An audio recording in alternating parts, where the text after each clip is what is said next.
Welcome to my channel. Simply Speak English. Hi, I'm Hazel. In this lesson, you can learn how to speak more fluently in English. How long have you been studying English? Do you find that sometimes, even though you study hard, you can't speak fluently? Do you learn lots of grammar and vocabulary, but find it difficult to make sentences when you speak? In this lesson, we're going to talk about fluency and what you can do to change the situation and improve your English fluency. Part 1. What is fluency? Sometimes when people talk about fluency, they just mean speaking a language well. For some people, speaking English fluently just means having a good general level of English. However, fluency is more specific than that. Fluency means you can speak smoothly without stopping or hesitating. There are two sides to fluency. One side is physical. Your mouth needs to produce and connect English sounds and words in a fast, smooth way. The other side of fluency is mental. Your brain needs to find the right words and build English sentences quickly and smoothly. To improve your fluency, you need to work on both sides, physical and mental. But first, Part 2, Rule number 1, get out there. There are many things you can do to improve your English fluency. However, if you want to become more fluent, there's really one thing you have to do. Get out there and speak English. Talk to people and have conversations regularly. Nothing else you can do is as important as this. Reading English will improve your reading. Practicing listening will improve your listening. But what about speaking? Nothing will help your speaking except speaking. Speaking English is a practical skill. It's not an academic subject. It's not something you can learn from a book. It's more like doing a sport or playing a musical instrument. You need to practice regularly to make any progress. How regularly? As often as you can. There's no maximum, but I'd recommend you spend at least 2 to 3 hours a week speaking English if you want to improve. So, how can you do this? Go to classes, talk to expats in your city, join groups or activities with English speakers, find a conversation partner online, do a language exchange. There are many possibilities. By the way, what you do doesn't have to be language-focused. You can go to English classes to practice your speaking, but anything you do in English that makes you speak English is just as good. I'm going to take a guess here about what many of you are thinking right now. But I don't have people to talk to, but I'm shy. But it's too difficult. Let's talk about that quickly. Part 3. Get used to pressure. Speaking a foreign language is hard. Situations which would be easy in your language can feel difficult in another language. Situations which would feel difficult in your language can feel almost impossible when you have to do them in a foreign language. That's how it is. It's easy to imagine when you start learning another language that you will reach a point where everything is easy and comfortable. But unless you live in a foreign country and live completely inside that culture, that won't happen. Trust me. I've studied several languages at this point in my life and speak them quite well, but it never feels easy or comfortable. Why are we talking about this? I'm trying to motivate you to go out and speak more, practice more. To do that, you have to accept that it will feel difficult, uncomfortable, and intimidating a lot of the time. That's how it is. Don't let it stop you.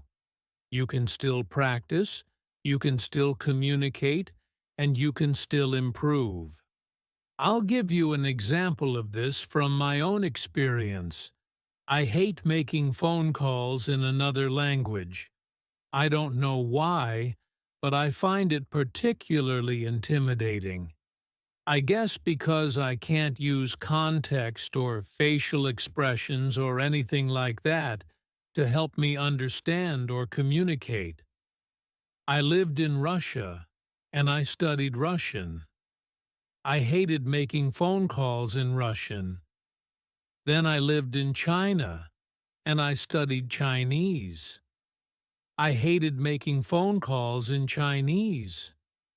Now I'm studying Greek. Guess what? I hate making phone calls in Greek too.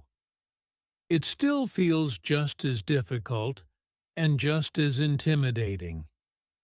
I haven't learned any tricks to make it easier. All I've done is accept that this is how it feels. That's it. I still do it because I have to sometimes.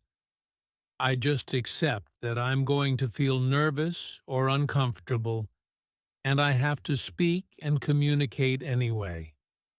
And I do. It doesn't stop you. Feeling nervous does not stop you from communicating. This will be the same for you sometimes. It might be phone calls. It might be something else. The key point: you have to accept and learn to deal with that pressure. Don't think it feels scary, so I won't do it. It won't feel less scary in the future. The only way to make it easier is to go out and do it. If you do that, you'll feel more confident. It will get a little bit easier with time. Okay, so you know the most important point about fluency, but is there anything else you can do to practice? Yes, there is. Part 4, Speed Reading. Find a text in English.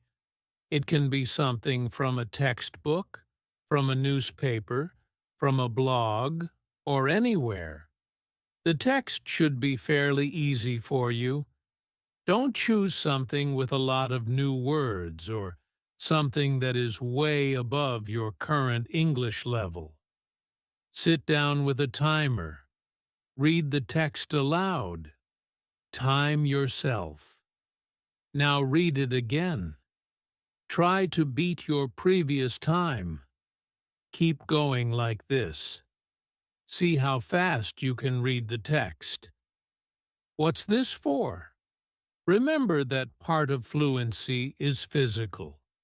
Your mouth needs to produce English sounds and English words fast and smoothly. Speed reading like this is a good way to practice that side of fluency. This way of practicing is really useful because you can do it almost anywhere, and you can also do as much or as little as you have time for. You can do 5 minutes of practice, or 15 minutes, or half an hour. It's all helpful. Let's see another good technique like this. Part 5, Using Songs. Find a song in English. Choose something you like. Find the lyrics online. If you don't know where to look, just put the song title and the word lyrics into Google. You'll find them. Play the song. Read the lyrics. Sing. Like with speed reading, this is a good technique to practice the physical side of fluency. When you sing a song, you have to go at the speed of the song. Start with slower songs, then choose faster ones. Try to choose something that's possible but challenging so you can sing the song, but it's difficult to go fast enough. Again, this will really help with your physical fluency. It's also easy to do. You can do one song a day, and I promise you that you will feel a difference quite quickly. I used this technique a lot when I was learning Chinese, and it really helped. Speed reading and singing songs are good for physical fluency, but what about the mental side of fluency? Let's see what you can do to improve that. Part 6. Learn language in chunks. Here's a question. How do you learn vocabulary? When I see students learning vocabulary, often it looks like this. People write down the English word, the translation in their own language, and then they try to memorize it. Okay, but what does that have to do with fluency? Think about it. If you learn language like this, you're making your brain do things in a very unnatural and complicated way. First of all, you're learning each word individually. But when you speak a language, you don't need individual words. You need phrases and sentences. Secondly, if you do this, you're learning English through your own language. You're not learning to speak English. You're trying to learn to translate your language into English in your head. So, does this sound familiar? You have a sentence in your head in your own language. You move through the sentence, translating each word into English. If you don't know the translation of a word, you get stuck. You feel bad about your English, and you stop speaking. You need to break this habit if you want to speak fluently. First of all, this way of thinking and speaking is always slow. It will always be slow because you're trying to do too many things at once. You're trying to think and remember things in two languages. It's too difficult for anybody. So, what can you do? We said before that you need phrases and sentences when you speak. So, learn language in phrases and sentences. For example, imagine that someone asks you, "What are you doing this weekend?" Look at three answers. I'm going to see some old friends. I'm thinking of going for a bike ride. I might do some odd jobs around the house. Now, make your own sentences. I'm thinking of, I might. Try to make 2 or 3 sentences for each one so that you use different endings. Now think, if someone asks you this question, "What are you doing this weekend?" If you remember language in big pieces, you only have to remember 2 things. I'm going to, plus, see some old, I'm going to, have dinner with my family. I'm going to, watch some old movies. That makes it easy to respond to questions like this fluently. On the other hand, if you make a sentence in your head in your language and then translate each word into English, it's much more complicated. You don't just have to remember 2 things. You have to remember many things. So try to learn vocabulary in this way. Take a sentence like, "I went for a walk yesterday." Keep the basic sentence form. but change part of it. I, yesterday. Now make 2 to 3 different sentences. I took an exam yesterday. I was lazy all day yesterday. I cooked a spicy curry yesterday. Now practice and remember the sentences and phrases. This is a much more natural way to learn vocabulary.